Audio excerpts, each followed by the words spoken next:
सर्वोच्च 9 स्वर्ग। महान सूर्य आकाश में लटका हुआ था और असंख्य तारे टिमटिमा रहे थे। समस्त स्वर्गों के अरबों शक्तिशाली प्राणियों की दृष्टि अनंत आकाश को भेदती हुई 9 स्वर्गों के सर्वोच्च बिंदु की ओर देख रही थी। वहां 8 भयानक अराजक आभाएं एक व्यक्ति को घेरे हुए थीं। बीच में खड़ा वो पुरुष तलवार जैसी भौहों और तारों जैसी आंखों वाला अत्यंत सुंदर और सौम्य व्यक्तित्व वाला था। उसकी आभा प्राचीन और आधुनिक काल में अद्वितीय थी। स्वर्ग और पृथ्वी के ऊपर नीचे का सर्वोच्च अस्तित्व। 9 जीवन दिव्य पूज्य आज संतत्व सिद्ध करने जा रहे हैं। 9 स्वर्गों से ऊपर स्थान पाने वाले हैं। ये मानव जाति के लिए सचमुच महान आशीर्वाद है। बिल्कुल बिल्कुल। सभी प्राणी उनके सफल तप विपत्ति यानी ट्रिब्यूलेशन की प्रतीक्षा कर रहे थे। किसी को संदेह नहीं था कि 9 जीवन दिव्य पूज्य असफल होंगे। उनका जीवन अत्यंत दंत कथाओं से भरा था। 8 महारानियां अकेले 9 जीवन दिव्य पूज्य की रक्षा कर रही हैं। ऐसा सौभाग्य सच में ईर्ष्या जगाता है। ये तो उचित ही है। ये 8 महारानियां उन्हीं की सहायता से सम्राट बनी थीं। अब उनके उपकार का बदला चुकाने का समय है। उन्होंने दानव जाति से युद्ध किया, अनगिनत महादानवों का वध किया। उन्होंने शैतान जाति को परास्त कर उनके क्षेत्र को नष्ट किया। उन्होंने निषिद्ध क्षेत्रों को तोड़ा और अंधकार उथल पुथल को दबा दिया। उन्होंने स्वर्ग और पृथ्वी से युद्ध किया और असंख्य स्वर्गीय प्रतिभाएं उनके अजेय मार्ग पर गिर पड़ी। समान स्तर वालों में वे अपराजेय थे और उच्च स्तर के शत्रुओं का वध करना उनके लिए सामान्य बात थी। उन्होंने 9 जीवन अमर स्वर्गीय ग्रंथ को उसके रचयिता से भी ऊंचे स्तर तक साध लिया था और उनके पास 9 जीवन थे। अजेय, ये उपाधि आरंभ से अंत तक लू ये के साथ जुड़ी रही और सबके हृदय में अंकित हो गई। शुरू हो गया। लू ये ने आकाश की ओर देखा। 9 स्वर्गों के ऊपर अनंत तारे रेत की भांति घूमने लगे और एक विशाल भंवर का रूप ले लिया, मानो एक आंख। गरजती हुई विपत्ति ऊर्जा समुद्र की लहरों की तरह उमड़ रही थी। स्वर्गीय नियम लू ये को संत बनने की अनुमति नहीं देना चाहता था। वो किसी को भी अपने ऊपर जाने नहीं देता। हालांकि लू ये ने इस स्वर्गीय नियम को लाभ पहुंचाया था, फिर भी वो पूरी शक्ति से विरोध करेगा। तुम मुझे रोक नहीं सकते, लू ये ने मुस्कुराकर कहा। उनके ऊपर कोई नहीं था। वो किससे बात कर रहे थे? स्वर्ग और पृथ्वी से। गर्र, बिजली गरजी। ये स्वर्ग और पृथ्वी का उत्तर था। यदि तुम आजमाना चाहते हो तो आओ। वास्तव में तुम भी जानते हो, यदि मैं तुमसे ऊपर भी चला जाऊं तब भी हम दोनों घनिष्ठ मित्र रहेंगे। इस संसार में केवल तुम और मैं ही हैं। ट्रिब्यूलेशन के बादल इकट्ठे होने लगे। शुरू हो गया। बादलों में कोई बिजली नहीं थी, बल्कि एक आकृति प्रकट हुई। वो एक दिव्य ड्रैगन पर सवार था और हाथ में एक स्वर्गीय दर्पण धारण किए हुए था। ये प्राचीन आधुनिक दिव्य पूज्य है। किसी ने पहचान लिया। पिछले युग के सबसे शक्तिशाली व्यक्ति। लू ये चौंक गए। बहुत समय बाद मिल रहे हैं। हाँ दाव मित्र, बहुत समय बाद।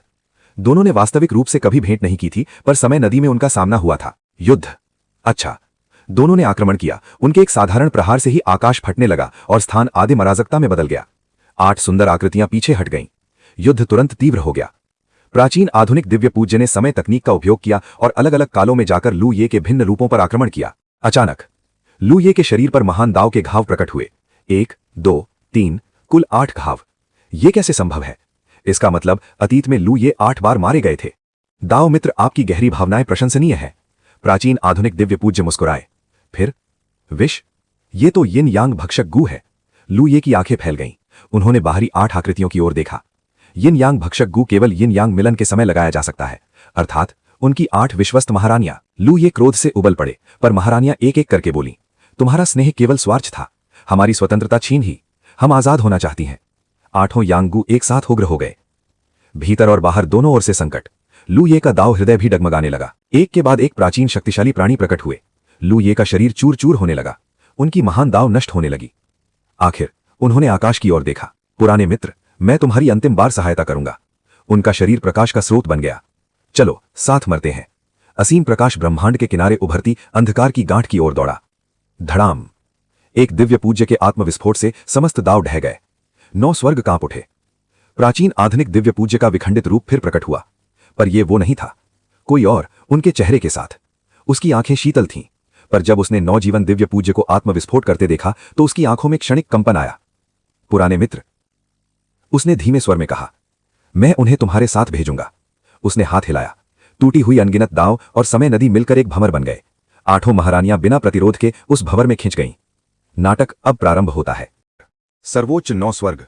महान सूर्य आकाश में लटका हुआ था और असंख्य तारे टिमटिमा रहे थे। समस्त स्वर्गों के अरबों शक्तिशाली प्राणियों की दृष्टि अनंत आकाश को भेदती हुई 9 स्वर्गों के सर्वोच्च बिंदु की ओर देख रही थी। वहां 8 भयानक अराजक आभाएं एक व्यक्ति को घेरे हुए थीं। बीच में खड़ा वो पुरुष तलवार जैसी भौहों और तारों जैसी आंखों वाला अत्यंत सुंदर और सौम्य व्यक्तित्व वाला था। उसकी आभा प्राचीन और आधुनिक काल में अद्वितीय थी। स्वर्ग और पृथ्वी के ऊपर नीचे का सर्वोच्च अस्तित्व।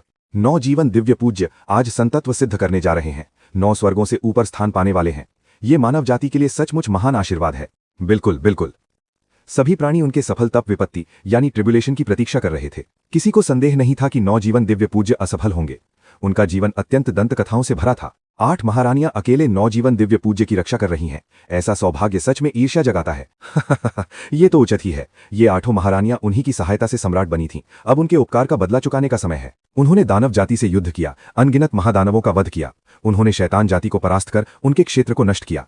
उन्होंने निषिद्ध क्षेत्रों को तोड़ा और अंधकार उथल पुथल को दबा दिया। उन्होंने स्वर्ग और पृथ्वी से युद्ध किया और असंख्य स्वर्गीय प्रतिभाएं उनके अजेय मार्ग पर गिर पड़ीं। समान स्तर वालों में वे अपराजेय थे और उच्च स्तर के शत्रुओं का वध करना उनके लिए सामान्य बात थी। उन्होंने नवजीवन अमर स्वर्गीय ग्रंथ को उसके रचयिता से भी ऊंचे स्तर तक साध लिया था और उनके पास नवजीवन थे। अजेय, ये उपाधि आरंभ से अंत तक लू ये के साथ जुड़ी रही और सबके हृदय में अंकित हो गई। शुरू हो गया।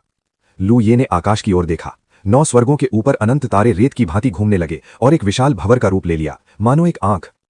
गरजती हुई विपत्ति ऊर्जा समुद्र की लहरों की तरह उमड़ रही थी। स्वर्गीय नियम लू ये को संत बनने की अनुमति नहीं देना चाहता था। वो किसी को भी अपने ऊपर जाने नहीं देता।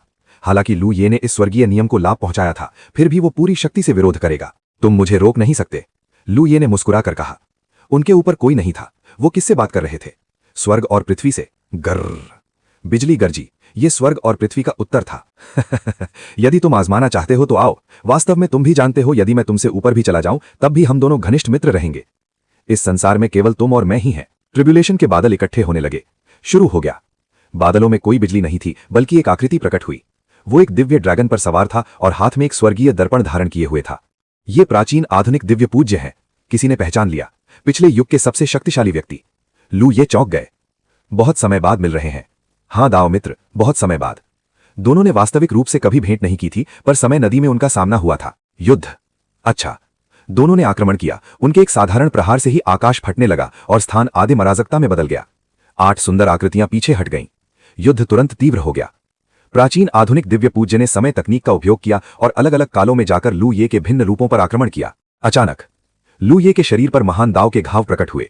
1, 2, 3, कुल 8 घाव। ये कैसे संभव है? इसका मतलब अतीत में लू ये 8 बार मारे गए थे। दाव मित्र, आपकी गहरी भावनाएं प्रशंसनीय है। प्राचीन आधुनिक दिव्य पूज्य मुस्कुराए। फिर विष। ये तो यिन यांग भक्षक गु है। लू ये की आंखें फैल गईं। उन्होंने बाहरी 8 आकृतियों की ओर देखा। यिन यांग भक्षक गु केवल यिन यांग मिलन के समय लगाया जा सकता है, अर्थात उनकी 8 विश्वस्त महारानियां। लू ये क्रोध से उबल पड़े, पर महारानियां एक एक करके बोली, तुम्हारा स्नेह केवल स्वार्थ था। हमारी स्वतंत्रता छीन ही। हम आजाद होना चाहती हैं। 8 यांगू एक साथ उग्र हो गए। भीतर और बाहर दोनों ओर से संकट। लू ये का दाव हृदय भी डगमगाने लगा। एक के बाद एक प्राचीन शक्तिशाली प्राणी प्रकट हुए। लू ये का शरीर चूर चूर होने लगा। उनकी महान दाव नष्ट होने लगी। आखिर उन्होंने आकाश की ओर देखा। पुराने मित्र, मैं तुम्हारी अंतिम बार सहायता करूंगा। उनका शरीर प्रकाश का स्रोत बन गया। चलो साथ मरते हैं। असीम प्रकाश ब्रह्मांड के किनारे उभरती अंधकार की गांठ की ओर दौड़ा। धड़ाम। एक दिव्य पूज्य के आत्मविस्फोट से समस्त दाव ढह गए। 9 स्वर्ग कांप उठे। प्राचीन आधुनिक दिव्य पूज्य का विखंडित रूप फिर प्रकट हुआ, पर यह वो नहीं था। कोई और उनके चेहरे के साथ। उसकी आंखें शीतल थीं, पर जब उसने नवजीवन दिव्य पूज्य को आत्मविस्फोट करते देखा तो उसकी आंखों में क्षणिक कंपन आया। पुराने मित्र, उसने धीमे स्वर में कहा, मैं उन्हें तुम्हारे साथ भेजूंगा। उसने हाथ हिलाया। टूटी हुई अनगिनत दाव और समय नदी मिलकर एक भंवर बन गए। 8 महारानियां बिना प्रतिरोध के उस भंवर में खिंच गईं। नाटक अब प्रारंभ होता है। अध्याय 002 पुनर्जन्म। हजारों रोशनी और परछाइयां 2 धाराओं में सिमटकर एक व्यक्ति की आंखों में समा गईं। लू ये का शरीर हल्का सा कांपा और उसकी आंखों के सामने की दुनिया अपने असली रूप में बदल गई। यंग मास्टर, आपके कपड़े धुल गए हैं। पुदीने हरे वस्त्र पहने एक युवा दासी, चंचल मगर बेहद सुंदर, हाथ में कपड़ों का टब लिए भीतर आई। उसकी चहकती आवाज अचानक रुक गई। उसी तरह अनगिनत प्रकाश और छायाएं 2 किरणों में बदलकर उसकी आंखों में समा गई। सारी यादें लौटाई। वे दोनों पुनर्जन्म ले चुके थे, कई वर्ष पहले जब वे अभी प्रथम स्वर्ग में थे, और वर्तमान दृश्य देखकर स्पष्ट था ये वो समय था जब वे अभी अभी महान दाव संप्रदाय में प्रवेश किए थे। धड़ाम। कपड़ों का टब जमीन पर गिरकर बिखर गया। क्यों ऐसा कैसे हो सकता है? चूलिंग ने अविश्वास से लू ये को घूरते हुए कहा। वो सचमुच पुनर्जन्म ले चुकी थी। लू ये जोर से हंस पड़ा। हा, लगता है उस बूढ़े में अभी भी थोड़ी अंतरात्मा बची थी। धन्यवाद। पुनर्जन्म से पहले वो अनाथ था, जिसने कभी प्रेम नहीं पाया। पुनर्जन्म के बाद वो प्रेम के लिए बेताब था और उसे लगा था कि उसे वो मिल गया था। वास्तव में मिला भी था, लेकिन निस्संदेह उसने उसे फिर खो दिया। कुछ भी ना होने से कुछ पाने तक और फिर पाने से खो देने तक कहाँ होता है शाश्वत प्रेम। अब लगता है ये विश्वासघात तो बस थोड़ी सी पीड़ा थी। चूलिंग की आंखें तीखी हो उठी, उनमें हल्की तलवार चेतना घूम रही थी। वो सचमुच 9 हेवेंस की तलवार कन्या जैसी लग रही थी।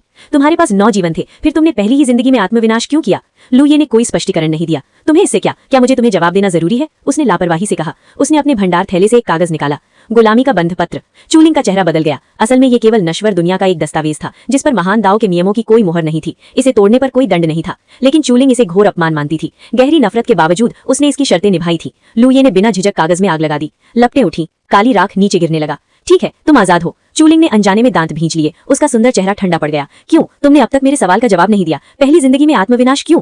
कहा ना तुमसे मतलब नहीं, निकलो यहाँ से। चूलिंग का शरीर हल्का सा कांपा, उसकी आंखें लाल हो गईं। बंध पत्र जल चुका था, पर उसके दिल में एक अजीब सी खालीपन भर गया। फिर भी वो तो यही चाहती थी। इस पुनर्जन्म में तुम्हारी मृत्यु भी अच्छी नहीं होगी। शाप देकर वो मुड़ गई। लुये मुस्कुरा दिया। वो अभी चाहे तो उसे मार सकता था, पर कभी कभी मृत्यु सबसे क्रूर दंड नहीं होती। इस समय चूलिंग क्रोध और द्वेष से भरी थी। उसे मारने से उसे पीड़ा नहीं होती, तो उसे जीने दो, अच्छे से जीने दो। लुये से दूर जाते हुए चूलिंग ने उस परिचित मगर अजनबी आंगन को देखा। यही उसने लुये के साथ लंबा समय बिताया था। वो अक्सर उसे छेड़ता, उसे शर्मिंदा कर हंसता, कभी स्नेह भरी नजरों से देखता, कभी वो उसके कंधों की मालिश करती और डूबते सूरज की रोशनी में समय शांत लगता। अब ये सब असंभव था। वो खुद पर व्यंग से मुस्कुराई। क्या वो इतनी गिर चुकी थी कि किसी की सेवा करने में सुख पाने लगी थी? लुये ने उसे चूसवॉर्ड मैनर से उठा लाया था, उसे घर लौटने नहीं देता था। जब अंततः लौटने दिया तब तक चूसवॉर्ड मैनर नष्ट हो चुका था। अब उसके लिए महान दाव संप्रदाय में रहना संभव नहीं था। वो मूलतः यहाँ की शिष्या नहीं थी, केवल एक शिष्य की दासी थी। इसी कारण रहने दी गई थी। घर जाऊंगी। माता पिता का विचार आते ही वो पर्वत से उतरकर चूसवॉर्ड मैनर की ओर दौड़ी। असल में उसकी शंका अभी मिटी नहीं थी। उसका मूल उद्देश्य लुये को मारना नहीं था। सब जानते थे कि उसके पास 9 जीवन थे। उस समय 8 ने तय किया था कि उसे अंतिम जीवन तक छोड़ देंगे, उसे अपंग बनाकर अपने पास रखेंगे, वर्षों के पापों का प्रायश्चित करवाएंगे। पर उसने पहली ही जिंदगी में आत्मविनाश कर लिया। छोड़ो, उसे घर जाना था। लुये जानता था चूलिंग अवश्य घर जाएगी। चूसवॉर्ड मैनर वो एक राक्षसी अड्डा था। चूलिंग के पास जन्मजात तलवार शरीर था। यदि उसे सही मार्गदर्शन मिलता तो वो महान शक्ति बनकर अपने कुल की रक्षा करती, लेकिन वे ऐसा नहीं सोचते थे। उनके पास पहले से एक युवा स्वामी था जिसके पास आधी तलवार भ्रूण था। उन्हें दूसरी तलवार देह की आवश्यकता नहीं थी, और जब उनके पूर्वज ने एक दानवी तलवार गढ़ी जिसे तलवार देह वाले के बलिदान की आवश्यकता थी, तो चूलिंग को चुना गया। लुये ने उसे बचाया और अपने पास रखा। उसने उसे सच्चाई नहीं बताई, क्योंकि वो नहीं चाहता था कि उसे पता चले कि माता पिता का प्रेम भी भ्रमित है। भले ही भ्रमित प्रेम हो, वो प्रेम ही होता है। कुछ लोग तो भ्रमित प्रेम भी नहीं पाते, वे सबसे अधिक दयनीय होते हैं। जब दानवी तलवार पूर्ण होने वाली थी, चूलिंग के बिना तलवार प्रतीक्षा करती रही। अंततः उपयुक्त बलि न मिलने पर उन्हें युवा स्वामी का बलिदान देना पड़ा। जिस दिन तलवार पूर्ण हुई उसी दिन चूसवॉर्ड मैनर नष्ट हो गया। अब जब चूलिंग लौटेगी पूरा मैनर प्रसन्न होगा। उन्हें क्या पता कि मृत्यु से बची हुई ये लड़की स्वयं विनाश की ओर लौट आई है। सचमुच मरना ही उसके लिए उचित है। धड़ाम। लुये साधना भी शुरू नहीं कर पाया था कि उसका दरवाजा लात मारकर तोड़ दिया गया। उसकी कनिष्ठ शिष्या युए होंगलिंग लाल युद्ध वस्त्र में लंबी टांगों के साथ क्रोध से भरी भीतर घुसी। मेरा दरवाजा। लुये आक्रोधित हो उठा। अंदर आना था तो आते, दरवाजा क्यों तोड़ा? दरवाजे के बिना वो सुरक्षित महसूस नहीं करता था।